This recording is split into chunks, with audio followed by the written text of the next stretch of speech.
ሰው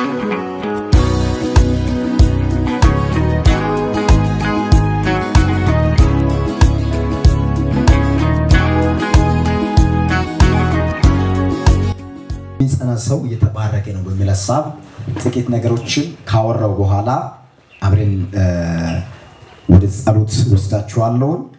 እንደዚህ ይላል፣ በፈተና የሚጸና ሰው የተባረከ ነው። ያዕቆብ 1:12 በፈተና የሚጸና ሰው የተባረከ ነው፣ ከተፈተነ በኋላ ለሚወዱ ተስፋ ስለ እርሱ የሰጣቸውን የሕይወትን አክሊል ይቀበላል። ማንም ሲፈተን በእግዚአብሔር ይፈተናል አይበል፣ እግዚአብሔር በክፉ አይፈትንምና እርሱ ራሱስ ማንንም አይፈትንም። ነገር ግን ያንዳንዱ በራሱ ምኞት ሐሳብና ስታልል ይፈተናል። ከዚህ በኋላ ምኞት ጸንሳ ኃጢአትን ትወልዳለች፣ ኃጢአትም ካደገች በኋላ ሞትን ትወልዳለች። የተወደዳችሁ ወንድሞች አትሳቱ። በጎ ስጦታ ሁሉ ፍጹም በረከት ሁሉ ከላይ ናቸው፣ መለወጥም በእርሱ ዘንድ ከሌለ በመዞርም የተደረገ ጥላ በእርሱ ዘንድ ከሌለ ከብርሃናት አባት ይወርዳሉ። ኢየሱስ ጌታ ነው። ቁጥር 12 ላይ ያለውን እዛ ጋር ትንሽ ቶሎ ብዬ ልናገር። እግዚአብሔር የተባረከ ይሁን። በፈተና የሚጸና ሰው የተባረከ ይሁን። Let the brothers of low degree rejoice in that he is exalted ይላል እና ስለ ፈተና ጥቂት ነገር ማውራት ፈልጋለሁኝ። በጣም የሚገርማችሁ ነገር በዚህ ምድር ላይ ስንኖር አንድ ነገር ልናውቅ ይገባል። እሱም ይሄ ምድር የፈተና ሜዳ እንደሆነ ማለት ነገሮች ሁሉ አልጋ ባልጋ የሆኑ የሚመስለን ሰዎች አሉ። ነገሮች ሁሉ አልጋ ባልጋ የሆኑ የሚመስለን ሰዎች አሉና በፍጹም እንደዛ እንዳልሆነ ልታውቁ ይገባል። እግዚአብሔር የተባረከው። ፈተና በአራት አቅጣጫ ይመጣል ወደ ህይወታችን። የመጀመሪያው ፈተና ከሰይጣን ይመጣል። ሉቃስ 4 ሄደን ስንመለከት የሚገርማችሁ ጌታችን ኢየሱስ ክርስቶስ በዲያብሎስ ምን ሆኗል? ተፈትኗል። ስለዚህ ፈተና በዲያብሎስ ይመጣል። ሁለተኛ ፈተና በክፉ ሰዎች በኩል ይመጣል። ሁለተኛ ፈተና በክፉ ሰዎች በኩል ይመጣል። በክፉ ሰዎች በሰዎች በኩል የሚገርማችሁ ነገር ዮሴፍን ስንመለከት ዮሴፍ በወንድሞቹ ምን ሆነ? ተፈተነ አይደል እንዴ? የሚገርማችሁ ነገር በወንድም በኩል በእህት በኩል በአባት በኩል በእናት በኩል ፈተና ወደ ህይወታችን ሊመጣ ይችላል። እግዚአብሔር የተባረከ ይሁን። ፈተና ሌላው የሚገርማችሁ ነገር የፈተና ምንጭ ሌላው ራሳችን ነን። የፈተና ምንጭ ራሳችን ነን። የሚገርማችሁ ነገር ራሳችን ለራሳችን ጠላት ነን። አንዳንድ ጊዜ በማናውቀው መንገድ በማንረዳው መንገድ ራሳችን ለራሳችን ጠላት የምንሆንበት ጊዜ አለ። ራሳችን ለራሳችን ጉድጓድ የምንቆፍርበት ጊዜ አለ። ገብቷችኋል አይደል? ራሳችን ለራሳችን ጠላት እንሆናለን ሳናቅ። ስለዚህ እግዚአብሔር ራሳችንን ከራሳችን ያድነን። አልገባችሁም አይደል? በኋላ በደንብ ይገባችኋል። እግዚአብሔር አንተን ካንተ ያድነህ። አጠገብ ያለው ሰው ጨብጠ እግዚአብሔር አንተን ካንተ ያድነህ በሉት። በልተባባል ሲባል የሆነ አታጉረመርም። እስኪ አጠገብ ያለው ጨብጠ እግዚአብሔር አንተን ካንተ ያድነህ በሉት። እግዚአብሔር ዛሬ እኛን ከኛ ያድነናል። አሜን። ሌላው እግዚአብሔር ነው። የፈተና ምንጭ ራሱ እግዚአብሔር ነው። ዘፍጥረት ምዕራፍ 22 ላይ ያለውን ቃል የእግዚአብሔርን ቃል በምንመለከትበት ጊዜ እግዚአብሔር አብርሃምን ፈተነው ይላል። በዚህ ክፍል ላይ ያዕቆብ ሲናገር ምን አለ? ማንም ሲፈተን በእግዚአብሔር ይፈተናል አይበል። ማንም ሲፈተን በእግዚአብሔር ይፈተናል አይበል። አሁን ያዕቆብ እየጻፈ ያለው ማንም ሲፈተን በእግዚአብሔር አይፈተን አይበል ብሎ የምናገረው ሐሳብ ምን መሰላችሁ? እግዚአብሔር በክፉ አይፈትንም ነው። የእግዚአብሔር ፈተና በነገራችን እግዚአብሔር የሚፈትነው ፈተና የመልካም ፈተና በጎ የሆነ ፈተና ነው። ሰይጣን ሊያጠፋን ነው የሚፈትነን።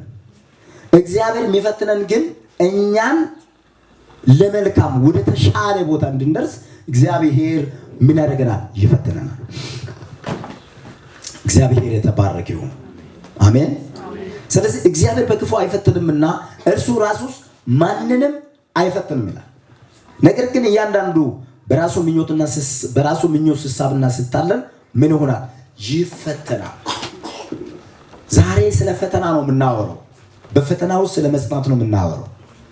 እግዚአብሔር የተባረከ ይሁን። ክብር ለኢየሱስ ይሁን። እግዚአብሔር ምናችን ነው የሚፈትነው? አሁን ይህንን ነገር ካላወቅን፣ ይህንን ነገር አሁን ማወራውን ነገር ካልተረዳን በጣም ከስረናል። እግዚአብሔር እምነታችን ነው የሚፈትነው። አጠገባችሁ ያለው ሰው እግዚአብሔር እምነትን ይፈትናል በሉት። እዛው ያዕቆብ ምዕራፍ 1 ቁጥር 1 ጀምሮ ያለውን ቃል አነባለሁ። የእግዚአብሔርና የጌታ የኢየሱስ ክርስቶስ ባሪያ ያዕቆብ ለተፈተኑ ለ12 ወገኖች ሰላም ለእናንተ ይሁን። ቁጥር 2 ወንድሞች ሆይ የእምነታችሁ መፈተን። እግዚአብሔር የሚፈትነው እምነታችንን ነው። እምነታችንን ማለት ያመንነው እምነት ወይንም ደግሞ በውስጣችን አለ የምንለውን እምነት እግዚአብሔር ምን ያደርጋል? ይፈትናል። እግዚአብሔር እምነታችን ይፈትናል። በዛን ዘመን ያዕቆብ ይህን መልእክት በሚጽፍበት ዘመን ክርስቲያኖች ሁሉ በስደት ተበትነዋል። በመከራ ውስጥ ነው ያሉት። አንዳንዶች ሞተዋል፣ አንዳንዶች ተሰደዋል፣ አንዳንዶች የሚገርማችሁ ነገር በመጋዝ ተሰንጥቀዋል። ብዙ መከራ ደርሶባቸዋል እና ለተበተኑ ነው ምለው ያዕቆብ ለተበተኑ ለ12ቱ ወገኖች ሰላም ለእናንተ ይሁን። የሚገርማቸው በእምነታቸው ምክንያት ኢየሱስ ክርስቶስን በመስበካቸው ምክንያት የደረሰባቸው ምን አለ? ስደት አለ። በህይወታቸው ላይ የደረሰባቸው መከራ አለ። እነዚህ 12ቱ ወገኖች የምለው የሚገርማቸው ነገር 12ቱ ሐዋርያት ናቸው። በወንጌል ምክንያት የደረሰባቸው መከራ አለ። ኢየሱስ ጌታ ነው። ወንድሞች የእምነታችሁ መፈተን ትዕግስትን እንዲያደርግላችሁ አውቃችሁ ልዩ ልዩ ፈተና ሲደርስባችሁ እንደ ሙሉ ደስታ ቁጠሩት። ልዩ ልዩ መከራ ሲደርስባችሁ እንደ ሙሉ ደስታ ቁጠሩት። እምነታችን ሲፈተን እግዚአብሔር የተባረከ ይሁን። እምነታችሁ ይፈተናል። አጠገብ ያለው ሰው እምነት ይፈተናል በሉት። እምነታችን አሁን በእግዚአብሔር መንፈስ የምነግራችሁ እምነታችሁ ይፈተናል። እምነታችሁ ይፈተናል። እግዚአብሔር ልጄ ምን ያህል ያምናል፣ ልጄ ምን ያህል ታምነኛለች፣ ልጄ ምን ያህል በእምነት ቆመዋል፣ ልጄ ምን ያህል በእምነት ጸንቶ ቆመዋል ብሎ እግዚአብሔር የሚገርማችሁ ነገር ወደ ህይወታችን የሚመጡ ስደቶችን እግዚአብሔር ወደ ህይወታችን የሚመጡ መከራዎችን ሁሉ ምን ያደርጋል? እነዛ መከራዎች እነዛ ከክፉም ቅድም እንዳልኳችሁ ከአራት አቅጣጫዎች ፈተና ወደኛ ይመጣሉ ብያችኋለሁ። አንዱ ከዓለም፣ ሌላኛው ደግሞ ከሰይጣን ከዲያብሎስ፣ ሌላኛው ደግሞ ራሳችን በራሳችን የሚመጡ ልክ ያዕቆብ እንዳለ ሰው በምኞቱ ስሳብ ስታለብ ምን ሆናል? ይፈተናል ብሎ እንዳለ እና በተለያየ መንገድ ፈተናዎች ወደ ህይወታችን ምን ይሆናሉ? ይመጣሉ። እነዚህ ፈተናዎች እግዚአብሔር ለምን ይጠቀማል? እምነታችንን ቼክ ያደርጋል። እግዚአብሔር የተባረከ ይሁን። እምነታችን እግዚአብሔር ምን ያደርጋል? ይፈትሻል። ምን ያህል እምነት አለ? ምን ያህል ልጄ ጸንቶ ቆመዋል? ምን ያህል ልጄ እያመለከኝ ነው? ምን ያህል ብሎ እግዚአብሔር እምነታችን ይፈትሻል። ወንድሞች የእምነታችሁ መፈተን ትዕግስትን እንዲያደርግላችሁ አውቃችሁ ትዕግስት የሚገርማችሁ ነገር በመከራ ውስጥ ወይንም ደግሞ በፈተና ውስጥ እንድትጸኑ የሚያደርገው ትዕግስት ነው። በመከራ ውስጥ ወይንም ደግሞ በፈተና ውስጥ እንድትጸኑ የሚያደርጋችሁ ነገር ምንድን ነው? ትዕግስት ነው። አሁን አንዳንድ ሰው ብዙ ሰዎች እንደዚህ ብሎ ሲናገሩ ሰማለሁ። በቃ ትዕግስት አልቋል ይላል። በነገራችን ላይ ትዕግስት የሚያልቅ አይደለም፣ የጸጋ ስጦታ የመንፈስ ፍሬ ነው። ገላትያ ላይ ትዕግስት ገላትያ ምዕራፍ 5 ወደ 22 አካባቢ ሄዳችሁ ስታነቡ ትዕግስት የመንፈስ ፍሬ ነው ይላል። አሜን አሜን። ትዕግስት የሚያልቅ አይደለም። ትዕግስት እያለቀ ነው። ሰይጣን አታምጡብኝ ምሉ ሰዎች የሉም እንዴ? ከኔ ጋር ሆኖ እንጂ አዎ ትዕግስት እያለቀ ነው። ሰይጣን ምን አታርጉብኝ፣ አታምጡብኝ። በነገራችን ላይ እኔና እናንተ ስሙኝ፣ እኔና እናንተ ትዕግስት እያለቀብኝ ነው ሰይጣን አታምጥብኝ የሚል ክርስቲያን አለ። አንዳንድ ጴንጤ አለ። ጴንጤ ሳይሆን ክርስታስ ይሆን ክርስታስ ይሆን። ክብር ለኢየሱስ ይሁን። የተመታ ይሁን ገለባ የሆነ ክርስቲያን አለ። አንዳንድ ሸለፈቱ ያልተቆረጠ ዛሬ እኔ አይደለም የሚቆርጠው መንፈስ ቅዱስ ይቆርጣል። አሜን። ስለዚህ ትዕግስት የመንፈስ ፍሬ ነው። አጠገብ ያለውን ሰው ጨብጠህ ያዝና እንደዚህ ነው፣ ትዕግስት አያልቅም በለው። ትዕግስት በለው አያልቅም በለው። አንተ ውስጥ ያለው ትዕግስት በለው የመንፈስ ፍሬ ነው በለው። የመንፈስ ፍሬ ነው፣ የጸጋ ስጦታ። ጌታ ኢየሱስ ክርስቶስ ስንቀበል አብሮን ምን ሆነ የተሰጠ እና የመንፈስ ምንድነው? ፍሬ ነው ትዕግስት። አጠገብ ያለው ሰው ምንም በህይወት ላይ ምንም ነገር ቢፈጠር በሉት፣ በህይወት ላይ ምንም ነገር ቢሆን በሉት፣ ምንም አትሆንም በሉት፣ እግዚአብሔር ከአንተ ጋር ነው በሉት፣ ታልፋለህ በሉት። የደረሰብኝ ነገር ቀላል አልነበረ የደረሰብኝ ግን አምላክ ድሮ ዘማሪ ነበር። አሁን ድምጽ የለም። ድምጽ ድሮ ከባድ ዘማሪ ነበር። እግዚአብሔር ለነ ጆሲ ሰጠናል። ለነ ጆሲ ለና መስፊኒ ለምን ክብር ለጌታ ይሁን። ለና ዓለም ሰጠናል ድምጽ የመዝሙር አሜን አሜን አትሉም እንዴ? አሜን። ስለዚህ ምንም አትሆኑም። በቃ ምንም የምትሆኑት ነገር የለም። ትዕግስት ማለት ምን ነው ታውቃላችሁ? ትርጉም ትዕግስት ማለት በሚያልፍ ሁኔታ ውስጥ የማያልፍ አቋም ማለት በሚያልፍ ሁኔታ ውስጥ የማይለወጥ አቋም መያዝ ማለት ነው። ትዕግስት ማለት ወይም ጽናት ማለት ሁኔታው የሚያልፍ ነው። ሁኔታ አሁን የደረሰባችሁ አሁን በህይወታችሁ ላይ ያለው የተከሰተው ነገር ቋሚ አይደለም። ችግር ሊሆን ይችላል፣ ማጣት ሊሆን ይችላል፣ ስደት ሊሆን ይችላል፣ መገፋት ሊሆን ይችላል። የደረሰባችሁ ነገር ሁሉ ምን መሰላችሁ? አላፊ ነው። ግን በሚያልፍ ሁኔታ ውስጥ የማይለወጥ አቋም መያዝ ነው። የማይለወጥ ዛሬ በኢየሱስ ክርስቶስም ለአንድ ሰው እንደዚህ ይሆናል። እግዚአብሔር አምላክ በሚያልፍ ሁኔታ ውስጥ የማይለወጥ አቋም እንድትይዝ፣ አሜን፣ እንድትጨክን፣ አሜን፣ እንድትወላወል ሳይሆን እንድትጨክን፣ የምትጨክኑበትን መንፈስ እግዚአብሔር ይሰጣቸዋል። አንድ ሰው ጮህ አሜን ስል ይሆንልህ። አሜን።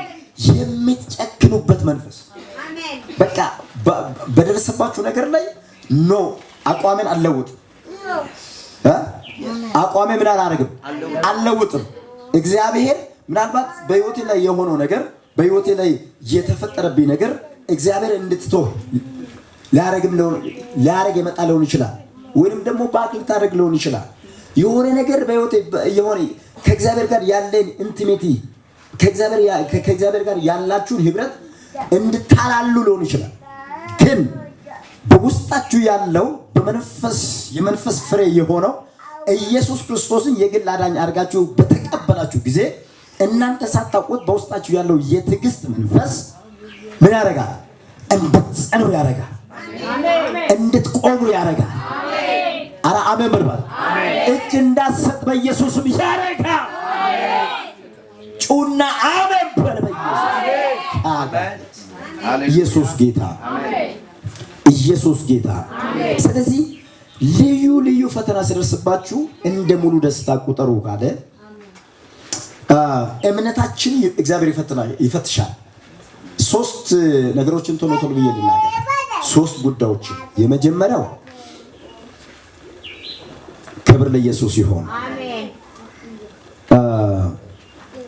እግዚአብሔር እምነታችን እንዴት ነው የሚፈትሸው? እግዚአብሔር እምነታችን እንዴት ነው ቼክ የሚያደርገው ካላችሁ፣ እግዚአብሔር የመጀመሪያው ሰጥቶ ይፈትነናል። በቃ ዋናው ጋር መጥቻለሁ ዛሬ። ዋናውን ነው በቃ ዛሬ ዋናው ነው የሚነካው፣ ምሰሶ ነው የሚነቃንቀው። እግዚአብሔር ምን አለ? ሰጥቶ ይፈትናል። ሰጥቶ ሉቃስ ላይ ያለውን ሰው ስትመለከቱ ምን ላል? የሚገርማችሁ ነገር ጎተራ ሞልቶ ሰውየው በክንዱ ላይ ተደግፎ እንደዚህ ያለ በክንዱ ላይ ተደገፈና ነፍሴ እንከሳ ቢ ጠጪ ከዚህ በኋላ በቃ ተዝናኛ።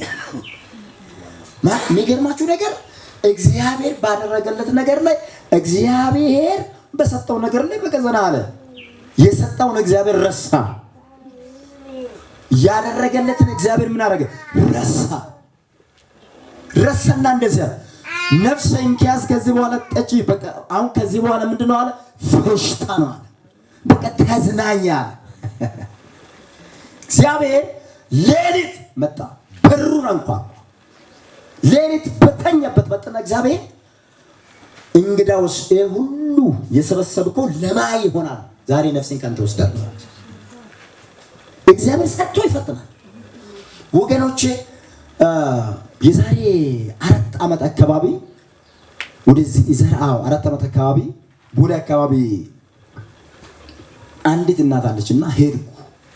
ዛ ጠርቶኝ ለማገልገል የምስጋና ፕሮግራም ብሎ፣ የሚገርማቸው ነገር ፕሮግራሙ የምስጋና ነው። መኪና 5ኛ መኪና ገዝቶ ነው 5ኛ መኪና ገዝቶ የመኪና ምስጋና ብሎ ነው የጠሩት። እግዚአብሔር እዛ ከገባው በኋላ እንደዚያ ነው። ልጄ ከዚህ ውጣ አለኝ። ጌታ ሆይ ለምንድን ነው የወጣው አልኩት። ለምን ልውጣ ስል 5 መኪና ደርድሮ ቆርቆሮ ደርድሮ እኔን አውጥቶኛል አለ እግዚአብሔር። እኔን አለ እግዚአብሔር እኔም በመኪና ተክቷል። አይገርማችሁ? በመኪና ስለተኩ አውቆ ነው፣ ዝም ብሎ ነው፣ አፍ ላይ ነው። ሰውን የሰበሰቡት ድግስ ደግሶ ሰውን የሰበሰቡት ንብረታቸውን መኪናቸውን ላያሳዩ ነው፣ ለግብዝነት ነው።